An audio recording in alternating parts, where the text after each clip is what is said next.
The fatal errors in failing to spot the signs of sepsis, a new warning that mistakes in hospitals are leading to too many deaths.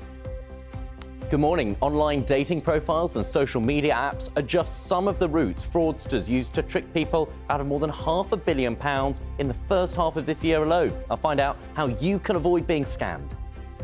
In sport this morning, Old Trafford comes together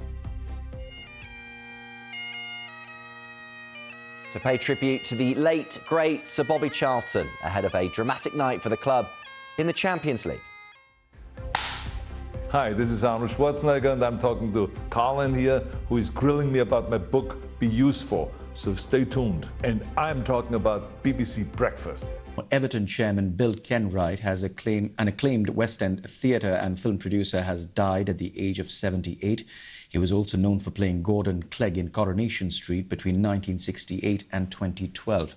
In a statement, Everton said they had lost a chairman, a leader, a friend and an inspiration.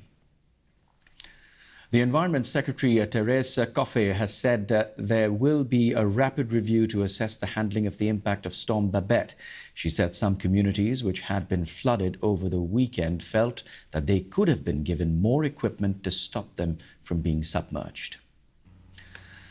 The cap on bankers' bonuses will be lifted at the end of October as part of a post-Brexit shake-up of financial rules. The plan was announced by the then-Chancellor Kwasi Kwarteng last year as a way of making London a more attractive place to do business, one of the few policies to remain from Mr. Kwarteng's mini-budget. Too many people are still dying from sepsis due to the same mistakes that were highlighted more than 10 years ago. That's according to the UK's health watchdog. In a new report, the NHS Ombudsman found that hospital failings are still causing too many deaths from sepsis and significant improvements are urgently needed.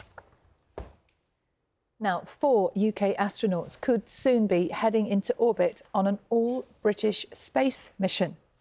Yeah, the last Brit to go into orbit was Tim Peake, who stayed on the International Space Station in 2015. But the crew and destination for this potential mission has not yet been decided. Well, it will be a joint venture by an American company, Axiom, and the UK Space Agency. And it's possibly the only way to get away from the terrible weather. That's very true. Drastic times, drastic measures. Morning, Carol. At today's newspapers, we're going to start with The Guardian today. They're leading with a plea by the United Nations Secretary General Antonio Guterres, who's called for an immediate ceasefire in Gaza to end what he calls epic suffering. The Daily Mail focuses on Israel's angry response to those comments, with Israel's ambassador to the UN calling for Mr. Guterres to resign. The Sun features an image of Yocheved Lifshitz, who was held captive by Hamas for more than 2 weeks. The paper carries comments from the 85-year-old who described the experience as a nightmare. And the Metro reports on that sinking of a British-flagged cargo ship. It's the Verity, following a collision with a larger ship off Germany's North Sea coast, which has claimed the life of at least one sailor. Rescuers say they are hopeful a further 4 missing crew members will still be found alive. New facial recognition technology is being rolled out for the first time in Southend. Essex Police will be using high-tech cameras to help identify criminals they say pose the greatest risk to the area. But concerns have been raised, with some calling it an invasion of privacy. The force insists data which captures the public will be deleted.